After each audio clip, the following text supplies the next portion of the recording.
end in something silly, silly, which is Howling, the Howling Trilogy. This is a bit of a joke. It's not really the Howling Trilogy. I'm just going to call it Howling Trilogy in the video. I'm not actually going to cover the Howling very much. This is a Philippe Morin Howling 2 and 3, plus The Beast Within, which is kind of a werewolf movie, not quite. But I should cover the Howling. Maybe I should call this the kind of Howling trilogy. So I'm going to cover the Howling just basic. Basically, the original Howling's great. Joe Dante directed it. It's a lot of fun. It's not as good as American Werewolf in London, but it is very enjoyable. I had some pace issues with it. I think that it starts well. It gets a bit bogged down in the middle, but then it ends strong. It's got a lot of sequences of people chatting, and John Sayles wrote it. Joe Dante directed it. It's kind of, I think the big thing is it's episodic towards character, like stopping and letting a character have scenes, but it doesn't really matter because it's so enjoyable. The characters are so good. The actors are having fun. The Sayles is always great with dialogue. I prefer Alligator for the Sayles films, and I prefer Piranha. Like, I'd say Howling is probably weaker for me. But I've already covered Sayles genre films in another video, which is why I don't want to cover it much here. Like, you can go and see that. I'll put a link to my other Sayles genre films. So I don't want to taint the Howling too much with this, even though the title will. But I'm going to talk about the sequels now, and also The Beast Within, which is, The Beast Within was the film that Philippe Morin made before he made the Howling sequels. Now, Morin is an Australian director who started off with Mad Dog Morgan, with Head Dennis Hopper, which got good reviews. And then his career slowly went down the toilet in the 80s, because one thing this film showed me was, he needs to not be writing scripts. And he needs a strong producer saying, don't do that. Because The Beast Within, right, it's the first one. These are all, the first two are Arrow, Howling 2 and Beast Within are both Arrow. And then Screenbound, which is also an Arrow company, did Howling 3. And all three of these have way more extras you'd expect for trashy little movies. But it's Arrow, so they're very good at that kind of stuff. But Beast Within is written by Tom Holland, who would go on to write Psycho 2, and he also would write and direct Fright Night, Child's Play. He's had a good career in genre films. But this was his first film, and he wrote it just before he got Psycho 2. And it's a fun film. It's the best of these three films. It's easily the best. It's just very enjoyable. Of course, when it was released, it was hated. Because of one sequence, which actually makes sense when you see the whole plot together. Because there's a rape sequence, there's two rape sequences in it. And they are kind of distasteful, but that's kind of the point they're meant to be. And basically what happens is, this woman, as they're travelling somewhere, her and her husband, the car gets stuck in a ditch. She has to go back to try and get a tow. While he's away, she gets attacked and raped. And we cut to 17 years later, where she now has a son who is going through a medical emergency. Something can change in his body. And they go back to the place where she was raped to try and find out what might have happened that might have caused this, because it's that incident was the thing that they're pretty sure was causing what his problems are now.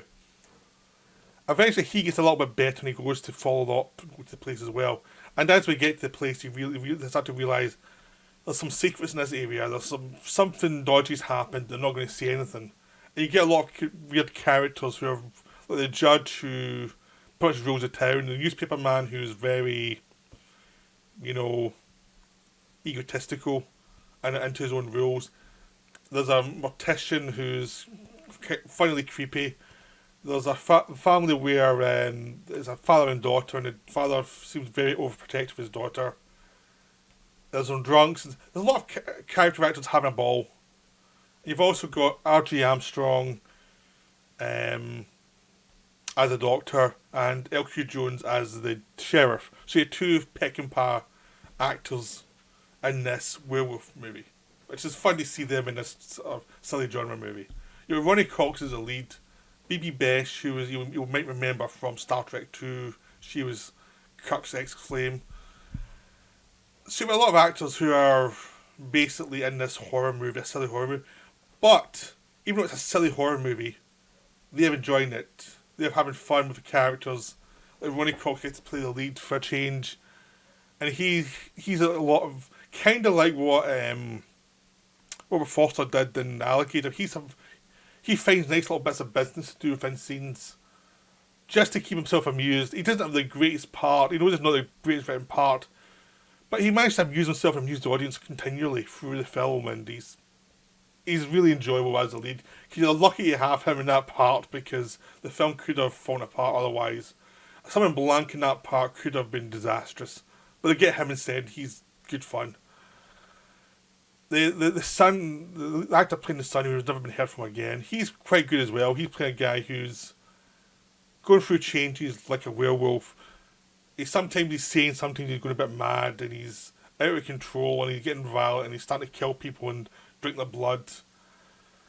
And he doesn't remember it all, and you just watch the typical werewolf transformation thing. But it turns out it's something else. And the family didn't believe it's him to start with, but the proof starts to rack up that it's him. There's also proof racking up that the town is hidden a horrible secret that has to be discovered to make sense of it all. And the kid's killing off all these members of people I've just finally discussed who newspaper man, mortician, and things like that, one by one, as revenge for somebody who didn't even understand.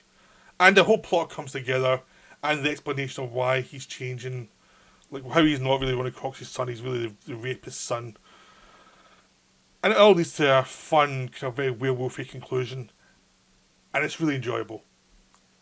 It's so much more competent than the Howling sequels. It's amazing, the same director. But it had the producer of the Omen films. I have a feeling that morale was sat on by the producers to say, make sure that don't go offside. Just keep the script. And morale lets the actors go and lets the actors do the little bits of business that mean the acting's always fun, enjoyable. The characters are enjoyable. It's fun to watch them. You get to see some nice transformation sequences. Some nice murders. It's a genre film.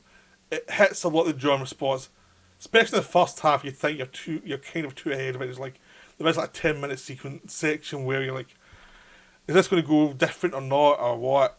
Because after the setup, there's like a 10-minute lull, but then it gets to go its own way, and it's really enjoyable again. And it's one of those films I'd happily watch. There are distasteful rape scenes in it, which ties into the explanation of who he is and what's going on. And it's all based on biology in an interesting way. I'm not going to say what it is in case you want to watch the film after me talking about it. But it's a good little B movie. It's enjoyable. You'll probably have a good time if you like B movie monster movies. Beast Within is surprisingly strong from what I'm about to say about the other films. Right. So Howling 2, I think I've mentioned this a few times, is a really fun bad movie. This was a film that Christopher Lee apologised to Joe Dante for during Gremlins 2 for ever been involved in, because he was quite embarrassed by it. Yeah. I would have been embarrassed too by this film, honestly, if that was my CV. It's the worst of the three films by a mile. Like, the other films have fun actors and ridiculous parts. This one has Christopher Lee and Sybil Danning having it up, and they're the only two that are having any fun. Everyone else is garbage in this film. The leading man's Red Brown, who's absolutely awful. He can not deliver a line straight without making it look like it's very painful. His leading lady is one of the worst actresses I've ever seen. She plays the sister of Dee Wallace character from the first one. They try to hunt down what happened to her, why she died, and leading it all back to Eastern Europe, trying to discover the origins of the werewolves, and there's bizarre things about the origins of werewolves, and apparently they had Planet of the Apes masks as werewolf masks, and they had to try and put fur on it and stuff, and there's lots of weird stuff. There's weird kinky sex scenes with Sybil Danning and werewolf fur, and It's just weird. It's one of those films that feels endless watching it, but it's bizarrely enjoyable because it's such a trash heap that you're watching and thinking, is there anything they did that was right in this film, like ever? Because it is such a disaster, but it's an enjoyable disaster because it is everything about it is wrong. It's like if I was Joe Dante, I would be offended to this one because I mean, for a while he gave the really bad sequels. I mean, Piranha 2, The Spawning. Then this one, there was like he had no luck with sequels to his films, and it's awful. But I highly recommend it. It's awful. It's one of those bad movies that's enjoyable just to watch. It's like how bad can Red Brown be as a lead? Like how bad can his reactions be? And you're always surprised at how bad he can be. There's a plot that wanders around and does never build up any suspense. Everything's kind of throwaway. Christopher Lee's trying his best in a part that does work. And Sybil Danning's knows she's in trash and just hams it up, and that's the best part of the film is her hamming it up. It's so bad. It's hard to even talk about because it's so bad. It's just like it's one of those films. See it to believe it. It's amazing when you watch Beast Within, which was made about a year or two before than this. This is why I was talking about how it felt that the producer must be on him in the Beast Within because it's competent. And this one isn't. It's almost like the producer said, "Do you go into film? It's a tax write-off or something like that. We don't even need to see it." Because when they were sending them, apparently they went to Romania and they were sending them stuff, and apparently the boxes were of the wrong costumes, and nobody cared. They went to Romania for the cheap. They, you know, feeling it was, I think Hemdale produced it. I'm not sure it was Hemdale, but it was, I think one of the producers from Hemdale produced it, and I think they were going down the tubes at some point, and so I think this one just sneaked out there because no one ever paid that much attention to it, and the way it came out, it was like, what the hell is this? What is going on? So that's Howling 2. It's recommended in a kind of, what is this type of thing. It's definitely enjoyable. You probably need a few drinks to get through it, but you'll never forget it if you've seen it. There's a couple of scenes you'll be like, ah. So, Howling 3 is a lot better though. Howling 3 is enjoyably trashy. Howling 3, yeah, feeling, Philip Marav wrote this one as well, directed it, and he was left alone. He was one of the producers now. And it's still completely formless.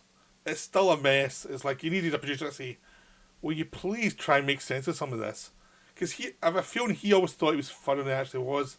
Like, he had the cooperation of the original writer, Guy Gardner, who owned the rights. So that's how he got to make the third one. And he kept on saying how much more satirical these films were compared to the original. But the original was a satire already. The original was funny satire made by people like John Sayles and Joe Dante who knew what they were doing. These ones don't. These ones just think any cheap gag counts as satire. If you reference something, that means it's satire. If you say you've seen Doctor Strangelove, it means you know satire. So there's lots of supposed satire about the movie business, but making monster movies early on, where basically this werewolf woman runs away from her werewolf pack because they're incestuous weirdo rapists, and she doesn't want anything to do with them. She goes into like Sydney. She gets discovered by a scout for this sleazy horror director, and she gets a job as in a monster movie, even though she's really a monster herself. She's successful doing it. The director told Sleazeball, who does not want people who think they can act, and since she's a newbie in town, she just does what she's told. And there are some amusing little bits of that. There's also, because the director, as I told Sleazeball, played by an actor who had a reputation for liking some kinky shit, who's now long dead. But that's what they said in the DVD or the Blu-ray. He liked weird shit. So, apart of the first day of location, they had to go and get him, and it turns out they found him after an orgy with some stuff still sitting in him. That's what Morat said anyway. But also you've got Barry Otto, I think his name, as a researcher into werewolves coming from America with an American military, which counts about 3 people, and a character actor in it for 2 scenes or something as the president, and some of the cheapest ever scenes ever. Because this film was done cheap, and it looks cheap. And that's part of its charm. It's set during the Cold War as well. He's investigating, so you kind of meander between these 2 scenes, these 2 plot lines. Then there's a plot line of this Russian defector coming to Australia for some reason, and which ends up getting explained, but doesn't really make that much sense. Um, and all these plots meander around each other. There's nothing like pacing here. Like, Philip Moran does not believe in pacing in these Howling films. He believes in shit happens and he thinks it's funny. Eventually, they all kind of come together, end up back in the outback with all these Australian actors being very stereotypical, which is meant to be a satire, I think, on what we think of expect Australians. I don't know. But it just sounds like it's patronising. There's Aboriginal stuff, there's stuff about marsupial werewolves with the hold the werewolves in the pouch. And lots of stuff happens. There's werewolves who are tied to the spirit realm and who come out every so often to attack people who try to attack them. And it's a meandering mess that's kind of enjoyable because it's got weird scenes with this Russian dancer who turns into a werewolf during the dancing recital and ends up killing her dance partner. Then she escapes to the outback and ends up falling in love with Barry Otto. There's the romance between the woman who escaped from the place, became a B movie star, and ends up hooking up with her, the guy who discovered her. They have a romance and they have a child. And this actress goes from being really incompetent in some dialogue scenes to being really good in non-dialogue scenes. I don't know what the hell happened. I feel she was actually get one take each time, and she just whatever she did, they put it in the film. Um, there's just weird scenes of werewolves, all these stuff stuck to them, trying to take scientific readings, and it's just weird as hell. And it keeps on jumping in time to 20 years later, 30 years later, and there's a revelation at the end. There's a repeat of the end of Howling, the original Howling, where someone turns into a werewolf on camera, and no one believes it. This was an award show. It's a total mess, but it's really enjoyable. But it just, as you see me try to explain it, it's just messy as hell. There's all these weird scenes and all this gross stuff, and all the action's done in a very kind of half-hearted way, which is they don't have a budget and they don't have much energy. But it's still really enjoyable, even though it's utter schlock. These are the schlockiest 2 films I've talked about in my channel, I think. These 2 are just schlocky, McSchlocky. But I'd highly recommend them if you like schlock, because they're fun. In a way of what am I seeing, why am I seeing this, what the hell's going on, that kind of thing. So I hope I've encouraged you to go watch this utter trash, this total schlock. It is really enjoyable, but it's obvious why Philip Moran's career kind of died not long after this. He made 1 or 2 other films like Communion with Christopher Walken, and then his career just seemed to disappear. I think because he'd made so many bad films. He's kind of like Yui, and the Howling films are kind of like Yui Ball movies, but far more charming. Because they're made at a low budget, they're made without any clarity at all. But at least the actors are fun at times compared to Yui Ball films, but they're that kind of level. So, I hope you enjoyed this video. I'll be back soon with some other videos, but that's me for now. Right, bye.